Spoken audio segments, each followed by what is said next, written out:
My mom always told me that if I jumped on the couch enough, it was going to fall apart, but it looks like I'm going to have to go another route with this one. As you can see, like many folks, at some point I made the mistake of getting a cheap fake leather couch. And now that a new one has taken its spot, it's the end of the line for this one. This video is for all you handy folks out there that may be considering demolishing your couch yourself instead of paying to have it hauled away. There are a few reasons to do this. First off, who wants to pay anybody just to get rid of something for you? Secondly, I cringe a little bit at the idea of taking up a couch-sized space in a landfill. Granted, I have no idea what's actually done with these things once they're hauled off. For all I know, they might go through some sort of mechanical crusher. And if that's the case, I suppose being green can't be your primary motivation. But between saving money, enjoying demolishing something, and possibly saving a few things for future handy DIY use, I found this to be a worthwhile project. If you stick around, you can see what all I'm able to get out of this thing, as well as how much work I put into it. And then you'll be able to make an informed decision for yourself. So what you've been watching me do for the past few seconds is removing the decorative upholstery nails from the front before we get into all the slicing and dicing. And as you can see, I'm fortunate enough to have a teenager who enjoys destroying things and has since he was little. I was happy to have his assistance with this project. Okay, so I'm going to back out of the narrating for a little bit and let you enjoy the time-lapse destruction to a little background music. So enjoy, and I'll pop back in at the end to talk a little bit about what all I was able to save.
Okay, so let's take a look at what all treasures I was able to save. Before we get started, I want you to know I did verify all the sizes and threads using tools from my tap and die sets to give you the best idea of what to expect from a recliner sofa like this. So first off, we have brass upholstery nails. We had 108 of these. Next up, we have 1-inch screws with 7/16 hex heads paired with 4-pronged T-nuts, and we have 4 of these. Next, we have the exact same thing with a flush mount Phillips head, and there are 8 of these. And next we have 20 of these 3/4-inch screws with 5/16 hex heads, also paired with 4-pronged T-nuts. And all of these T-nut pairings, by the way, have a 1/4-inch stud with a 20 per inch thread count. Very common. The T-nuts can be very useful for not only furniture repair, but also new projects, where a solid connection is needed without having anything protruding from the side opposite of where the screw enters. Next, we have these little hangers that held the couch springs in place. They were very strong, and there were actually about 50 of them, but they were a real pain to pry out, so I only kept these 4. Next, we have these plastic furniture sliders. We have 12 of these. Okay, now let's get into all these metric hex flange bolts I have here. All of these metric bolts, by the way, had 11mm heads, 7mm studs, and 1mm pitch threads, and of course only varied in length. So that largest pile is the 12mm length, and there were 28 of those. Next are the 2cm length, I had 8 of those. And lastly, there are the 2.5cm length, of which there were 4. Oh, and I apologize for not mentioning these 4 standard 7/16 hex bolts paired with hex nuts when I was showing all the standard stuff. Next, we have flathead 3/4-inch wood screws, 9 of the zinc plated and 4 of the bronze. Next, we have 12 of these 1/4-inch flathead wood screws. And here we have 5 zipper pulls. Good to have when one breaks off, and these are pretty common size. And would you believe this is all the money I found? Unfortunately, none of the kind that folds either.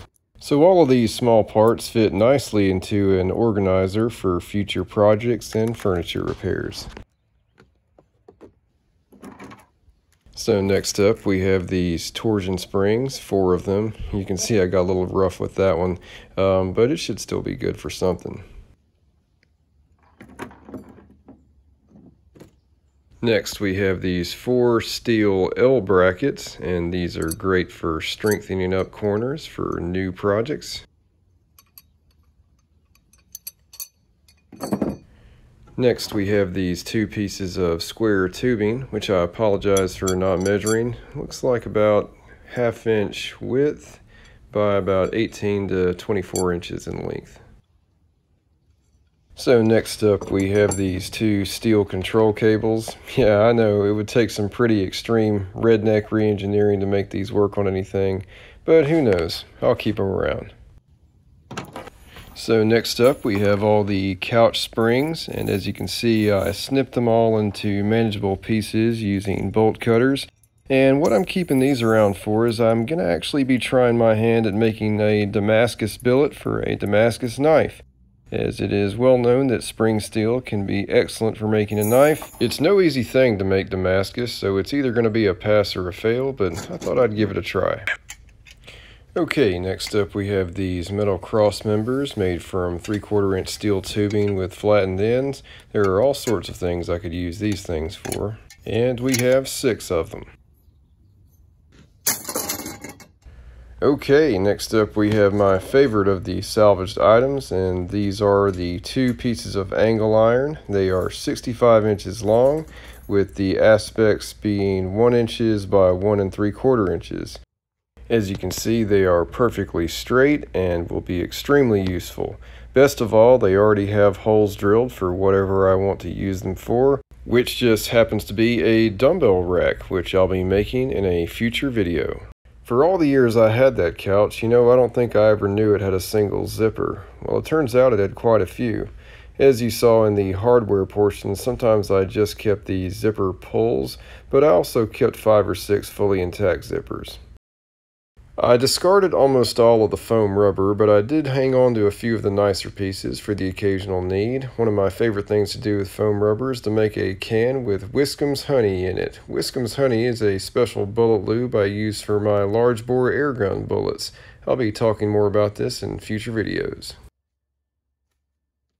Next up, as you can see, I saved several of the cushions containing polyester batting. The missus is quite the crafty person, and there's no end to the things she could do with this. Maybe I might use it as well. Until then, it'll just be extra insulation in the attic. As imaginative as I may be, there was nothing I could really think of to do with these recliner mechanisms. There's just too many oddly shaped and specific parts. But if there is anything you guys could think of, please feel free to drop me a comment. Until then, they're just going to sit with the rest of my scrap metal pile that's growing at the far edge of my yard. It should come as no surprise to you that my teenager was nowhere to be found when it came time for the final cleanup, but that's okay. I was glad to have the help that he gave me. After all was done, I was really proud to say that there were only 5 very compressible kitchen-sized trash bags of waste. Regarding the wood, here's my 2 cents. Never expect to find any wood worth saving from a sofa. All you will find will be thin, flimsy plywood covered in glue and staples.